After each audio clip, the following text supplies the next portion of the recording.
Best संदर्भातली एक महत्त्वाची बातमी, कामगार संघटनांनी संप मिटल्याची घोषणा एका तासात आपल्या कामगारांसमोर करावी असं आता हायकोर्टानं स्पष्ट केलंय। आताची एक महत्त्वाची बातमी, आपल्याला माहिती आहे 9वा दिवस हा संप सुरू आहे आणि कामगार संघटनांनी संप मिटल्याची घोषणा एका तासाच्या आत आपल्या कामगारांसमोर करावी असा मुंबई हायकोर्टानं आता कामगार संघटनांना आदेश दिल्याचं कळतं आहे। निश्चितच ही एक महत्त्वाची घडामोड, हायकोर्टात सुनावणी सुरू आहे या सगळ्या संदर्भात। संप मिटल्याची घोषणा करावी असं आता हायकोर्टानं म्हटलेलं आहे। हायकोर्टामधल्या या सगळ्या सुनावणीमधले हे महत्त्वाचे मुद्दे सध्या आपण बघतो आहोत आणि तसंच झालं तर यामधून काही उत्तर। आताची एक महत्त्वाची बातमी, जानेवारी 2019 पासून वेतनवाढ लागू होतीये असं देखील आताची माहिती आपल्याला कळते। संपकरी कामगारांविरोधात कोणतीही कारवाई होणार नाही असं देखील हायकोर्टानं स्पष्ट केलंय। विवेक कुलकर्णी आमचे प्रतिनिधी आता आपल्या सोबत आहेत। विवेक, आताचे अपडेट्स। मुंबई हायकोर्टात आता बेस्टच्या संपासंदर्भात सुनावणी झाली आणि त्यात सगळ्यात महत्त्वाचं म्हणजे मुंबई हायकोर्टाने म्हटलेलं आहे की कामगार संघटनांनी आपल्या कामगारांना जाऊन सांगावं की हा संप आम्ही मागे घेत आहोत। एका तासाची त्यासाठी मुदत देण्यात आलेली आहे।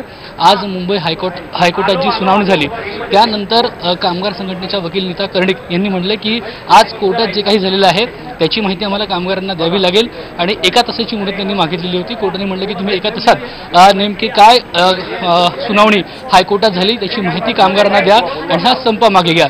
मुळात 10 मुद्दे उच्चस्तरीय समितीने सुचवलेले होते आणि बेस्ट प्रशासनाने तो प्रस्ताव जो दिलेला होता कामगारांना तो प्रस्ताव कामगारांनी मान्य केलेला आहे।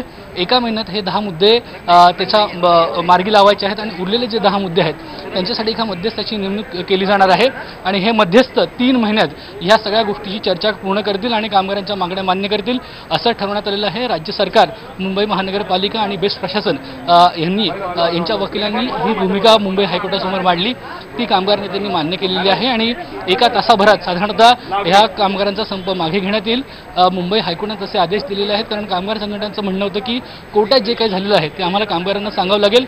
हे कामगारांना सांगण्यात येईल आणि लगेच त्यानंतर त्यांचा संप मागे घेतला जाणार आहे। आपण पाहिलं की गेले 9 दिवस बेस्टचा संप सुरू होता, मात्र आज बेस्टचा संप हा मागे घेतला जाईल। निश्चितच विवेक, ही एक महत्त्वाची घडामोड आहे आणि या सगळ्याचे अपडेट्स आता कर्मचाऱ्यांपर्यंत पोहोचवले जाणार आहेत। एका तासाच्या आत या संघटनांना सांगण्यात, कामगार संघटनांना आता हायकोर्टानं स्पष्ट केलेले की एका तासात हा संप संपवा असं हायकोर्टानं देखील आता सांगितलेलं आहे आणि त्यानुसार आता काय काय कारवाई होते हे बघणं देखील महत्त्वाचं असणार आहे। आपण बघतोय, पुन्हा एकदा बातमी बघूयात, कामगार संघटनांनी संप मिटल्याची एका तासात आपल्या कामगारांसमोर घोषणा करावी असं देखील आता हायकोर्टानं म्हटलेलं आहे। स्वाती देखील आता आपल्या सोबत आहे। स्वाती, तुमच्याकडून काय अधिक अपडेट्स? आपण खरं तर रेणुका, आपण असं म्हणतो की कामगारांना तडजोड करावीच लागणार आहे आणि आज त्याच्यावर शिक्कामोर्तब झालंय की 2500 रुपयांची वाढ यांना अपेक्षित होती, पण त्याच्याऐवजी 1250 रुपयांची वाढ जी काल बेस्ट प्रशासन देत होतं, जे कामगारांनी अमान्य केलं होतं कामगारांच्या संघटनेने, ते आज त्यांनी मान्य करत 1 तासात संप मिटण्याची घोषणा करणार असल्याचं मान्य केलं। त्यामुळे तासाभरातच संप मिटेल आणि कामगार कामावर येतील हे म्हणायला हरकत नाही। पण या 9 दिवसांच्या संपानं असं काय वेगळं साधलं गेलं? कारण तशीही पुढचे 3 महिने चर्चा होणारच आहे। मध्यस्थ म्हणून जरी असले तरी 3 महिने चर्चा होणारच आणि अवघ्या 1250 रुपयांच्या वाढीसाठी 9 दिवस मुंबईकरांना, या कामगार संघटनेनं वेठीस धरलं आणि आता जी कोर्टाने निर्देश दिले त्याच्यामुळे संप मागे घेतला जाणार आहे। आताही कोर्टाने जर सांगितलं असतं की तुम्ही आपली किंवा कर्मचाऱ्यांना सोडवा, तर आजही हे लांबवलं गेलं असतं। त्यामुळे कोर्टाच्या या निर्णयानंतर मात्र संप करताना संप मागेच घ्यावा लागणार आहे। स्वाती, अगदी सगळ्यात महत्त्वाचं जसं तू म्हणतेस की एकीकडे 2500 रुपयांचा आणि 1250 मधला हा फरक तर आहे। काल या संदर्भात असमाधान होतं आणि आज कदाचित याचा पुन्हा विचार केला जाऊ शकतो। जर आपण डे 1 पासून, म्हणजे अगदी पहिल्या दिवसापासून जर सुरुवात केली तर मागण्या काय होत्या, काय आश्वासन मिळालं, याचं आपण प्रश्न उत्तर केलं तर काय काय त्याच्यातून आपण म्हणू शकतो की काल त्यांच्या हातात काय काय पडलंय? खरं तर हातात 1250 रुपयांच्या वाढी व्यतिरिक्त काहीच मिळालं नाहीये। म्हटलं गेलं होतं, म्हणजे 3 मुख्य मागण्या होत्या की जो 2016ला वेतन करार संपलाय तर तो वेतन कराच्या वाटाघाटी सुरू व्हाव्या। पहिली महत्वाची मुख्य मागणी ती होती की जो ग्रेड पे आहे 430 रुपयांचा तो वाढवून 7930 रुपये करावा, म्हणजे 2500 रुपयांची वाढ द्यावी आणि जे काही साधारणतः कर्मचारी याचा लाभ होणार होता, ही पहिली मुख्य मागणी। दुसरी मागणी होती की बेस्टचं जे सी बजेट आहे ते पालिकेच्या ए बजेटमध्ये विलीनीकरण व्हावं आणि तिसरी मागणी जी होती ती वेतन कराराची। त्यामुळे 3 मागण्यांपैकी पहिली जर आपण मागणी बघितली, 2500 रुपयांच्या ग्रेड पे मध्ये वाढ करण्यासंदर्भातली, त्याच्याऐवजी अर्धीच म्हणजे 50% त्यांची मागणी पूर्ण झाली आहे. पण विलिनीकरणाचं काय किंवा मग दुसरा मुद्दा आहे वेतन कराराचं काय, तर या दोन्ही मागण्यांवर सध्या कोणत्याच प्रकारे ना चर्चा झाली आहे ना त्याच्यावर समाधान मिळालंय. आता फक्त पुढची 3 महिन्याची चर्चा होणार आहे मध्यस्थांच्या मार्फत, जी हायकोर्टाने सांगितलंय. तर त्या मार्फत फक्त ही साधारणतः 3 महिन्यामध्ये त्या संदर्भात चर्चा होईल आणि त्याच्यावर निर्णय घेईल असं हायकोर्टानं बेसरली सांगितलं.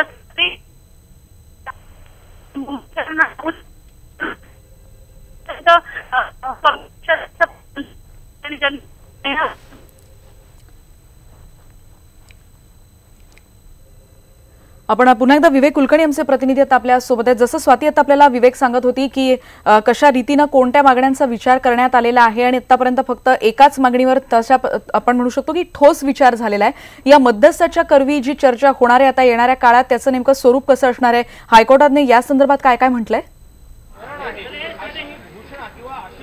मुंबई हायकोर्टात आता जी युक्तिवाद झाला त्या दरम्यान कामगार संघटना आणि बेस्ट प्रशासन, मुंबई महानगरपालिका आणि राज्य सरकार यांनी उच्चस्तरीय समितीचा जो अहवाल आहे त्याचा आधार मानला आणि त्यांनी म्हणलं की पहिले जे 10 मुद्दे आहेत त्याचा आता स्वातीने देखील उल्लेख केला, त्या मुद्द्यांवर चर्चा होणार आहे आणि त्यानंतरचे जे उरलेले मुद्दे आहेत त्यासाठी औद्योगिक क्षेत्रातलं कोणी जाणकार असेल अशा जाणकाराची नियुक्ती तिकडे केली जावी आणि त्यांनी मध्यस्थी या सगळ्या प्रकरणात करावी, जेणेकरून या सगळ्या गोष्टीत पारदर्शकता राहील आणि त्या मध्यस्थांची चर्चेनंतर खरं तर 3 महिन्यानंतर अंतिम तोडगा निघणार आहे. पण तुर्तास तरी 10 मुद्द्यांवर तोडगा निघणार आहे. रेणुका, सगळ्यात महत्त्वाचं म्हणजे जे संपकरी आहेत ते त्यांना मेस्मा लावण्यात आलेला होता, त्यांच्या विरोधात देखील कुठलीही कारवाई करण्यात येणार नाही ही देखील भूमिका राज्य सरकार, बेस्ट प्रशासन आणि मुंबई महानगरपालिकेने स्पष्ट केलेली आहे. त्यामुळे आता एका तासात साधारणतः हा बेस्टचा संप मागे घेतला जाईल आणि त्यानंतर बेस्टच्या बसेस या रस्त्यावर धावू लागतील असं म्हणता येईल. निश्चितच विवेक यांच्याकडून आपण हायकोर्टातले अपडेट्स घेतो. आमचे प्रतिनिधी उदय जाधव आता आपल्या सोबत आहेत. उदय, आपण काही वेळापूर्वी जेव्हा कर्मचाऱ्यांशी बातचीत केली होती तेव्हा त्यांचं म्हणणं होतं की काहीही करा पण याच्यातून तोडगा काढायला हवाय, आम्ही कामावर यायला लगेच तयार आहोत. एका तासात संप मिटण्याची चिन्ह दिसत आहेत, त्यांच्यापर्यंत हळूहळू काही निरोप पोहोचत असतील? अगदी बरोबर, कारण सर्वजण इथे, मी आता बेस्ट वसाहतीमध्ये आहे वडाला इथले, आणि सर्वजण आपलं न्यूज 18 लोकमत चॅनल जे पाहत आहेत, हायकोर्टामधून जे अपडेट्स येत आहेत ते सर्वजण पाहत आहेत. काही सकारात्मक गोष्टी घडताना दिसतात, त्यामुळे कामगारांमध्ये देखील उत्सुकता आहे. मात्र त्यांच्या मागण्या पूर्ण होत आहेत का ज्या त्यांनी केलेल्या आहेत त्याबद्दल आपण त्यांच्याकडनं जाणून घेऊ. आपल्यासोबत काही कामगार संघटनेचे पदाधिकारी, कार्यकर्ते, काय सांगाल तुम्ही जे आता टीव्हीवरती दिसतंय की बाबा मागण्यांसंदर्भात सकारात्मक पावलं उचलली जात आहेत, तुमची इच्छा काय आहे या संदर्भात? संप आज तर मिटला पाहिजे, सर्वांची इच्छा आहे, पण काय वाटतं तुम्हाला? नाही, सकारात्मक जर दृष्टिकोनातून विचार केला जातोय तर आम्ही जे सांगितलेलं होतं ते मिनिमम वेजेस ऍक्ट प्रमाणे जो काही कायदा आहे, मिनिमम वेजेस ऍक्ट, लेबर कायदा आहे, त्याप्रमाणे बेस्ट कामगाराला जो 14,500 कामगार आहे, 50% कामगार आहे मुंबई ट्रान्सपोर्ट बीएसटी ट्रान्सपोर्ट मधला, त्याला तुम्ही तेवढं मिनिमम वेजेस ऍक्ट प्रमाणे पगार द्यावा एवढंच सांगतोय. पण मॅनेजमेंट काय करते, समोरनं बंदूक डोक्यावर ठेवते कामगाराच्या, सांगते तुला इथे नोकरी राहणार नाही, तुला जर पगार पाहिजे असेल तर, तुला जर खायला पाहिजे असेल तर तू मी सांगतो त्याचं तो कॉन्ट्रॅक्ट लेबरवर सही कर. हा जो मृत्यूपत्र त्यांनी जो दिलेला आहे हा त्या कामगाराचं मृत्यूपत्र आहे, त्याच्यावर आम्हाला सही करायला सांगतात. आम्ही कामगाराच्या मृत्यूपत्रावर सही करून त्याचा पगार वाढ घेण्यात काय अर्थ नाही.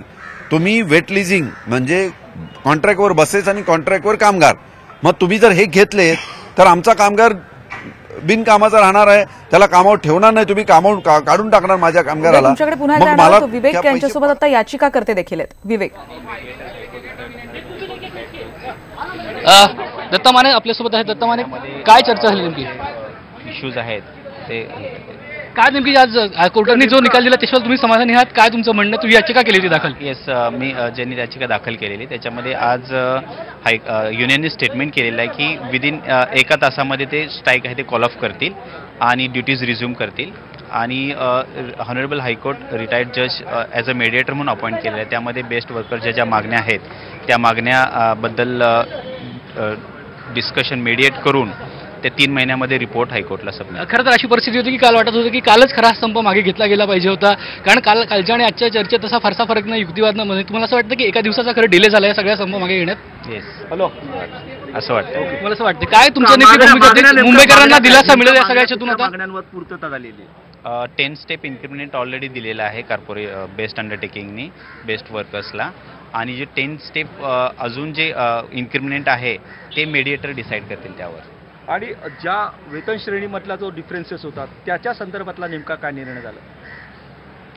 त्याबद्दल बऱ्याचशा डिमांड्स आहेत त्यांच्या, जे चार्टर ऑफ डिमांड आहे ते सगळं मेडिएटर डिसाईड करतील. आणि खाजगीकरणाच्या संदर्भातला काय निर्णय झालाय? खाजगीकरणाच्या संदर्भात काय नेमका हायकोर्ट नाही, त्याच्याबद्दल काही निर्णय काय काय नेमकं कोर्टाने निर्देश काय दिला? कोर्टाने आदेश काय नेमका दिला आहे? काय मुद्दे मांडले गेले समोर? कारवाई होणार आहे संपामध्ये जे कामगार सहभागी झालेले त्यांच्यावर काय कारवाई होणार आहे? हायकोर्टाने काय नेमकं सांगितलं? ते कॉर्पोरेशन डिसाईड करेल असं कोर्टाने सांगितलं. काय काय नेमका आदेश आज कोर्टाने दिला सविस्तरपणे सांगा जरा.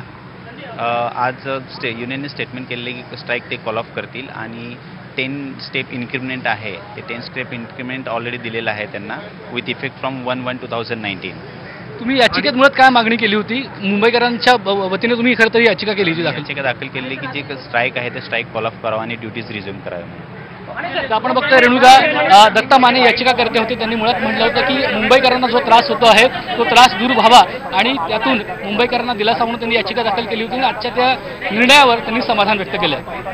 अगदी विवेक, जसं आपण बघतोय की याचिकाकर्त्यांचं नेमकं म्हणणं काय ते देखील आता आपण ऐकलेलं आहे. पुन्हा एकदा आपण बातमी सविस्तर आताच्या प्रेक्षकांना देखील सांगतो आहोत की हायकोर्टात नेमकं आता काय काय झालेलं आहे ते देखील आपण पुन्हा एकदा जाणून घेतोय. विवेक, आम्हाला विस्तारानं सांगाल की नेमकं आज हायकोर्टात काय काय झालं? कारण आपला थेट प्रक्षेपण वडाळा डेपोमध्ये आणि इतर ठिकाणी देखील बघितलं जात आहे तिथल्या कामगारांपर्यंत.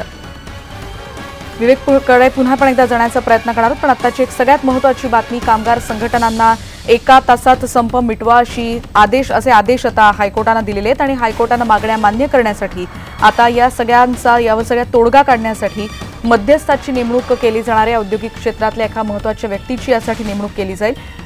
जानेवारी 2019 पासून वेतनवाढ लागू होणार आहे असं देखील आता कळतं आहे. ॲडव्होकेट दत्ता माने यांच्याशी आता त्यांनी बातचीत केली होती.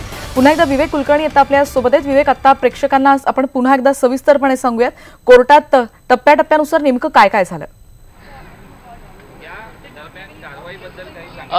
रेणुका, मूळ मुद्दा यांचा जो होता की काल जे 10 मुद्दे उच्चस्तरीय समितीने आणलेले होते त्याच्यावर कामगार काही राजी होताना दिसत नव्हते.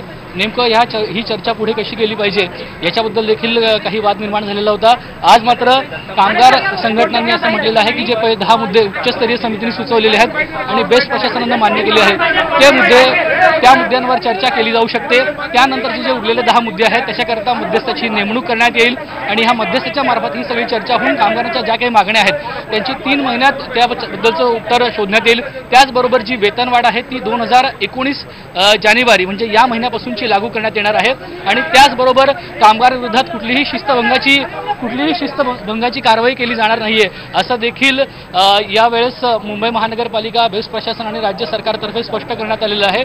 आणि यानंतर कामगारांनी 1 तासात आपला संप मागे करण्यात यावा याची घोषणा करावी असा देखील आदेश मुंबई हायकोर्टाने दिलेला आहे. त्यामुळे येत्या तासाभरात पुन्हा एकदा बेस्टच्या बसेस मुंबईच्या रस्त्यावर धावू शकतील असं आपल्याला म्हणायला पाहिजे. रेणुका, निश्चितच विवेक, आपण बघतोय की हे सगळे अपडेट्स आहेत आणि पुन्हा एकदा आपण जातोय उदय जाधव आमचे प्रतिनिधी आता आपल्या सोबत आहेत. उदय, आपण बघतोय हायकोर्टातल्या सगळ्या घडामोडी 10 मुद्द्यांवर चर्चा झालेली आहे. 10 मुद्द्यांवर नंतर चर्चा होणार आहे, पण या सगळ्याबद्दल आता कर्मचाऱ्यांच्या काय काय प्रतिक्रिया मिळतात, त्यांच्यापर्यंत यातल्या काय काय निरोप पोहोचलाय, ते त्यांच्यापर्यंत याच्यातले काय काय अपडेट्स पोहोचत चाललेत?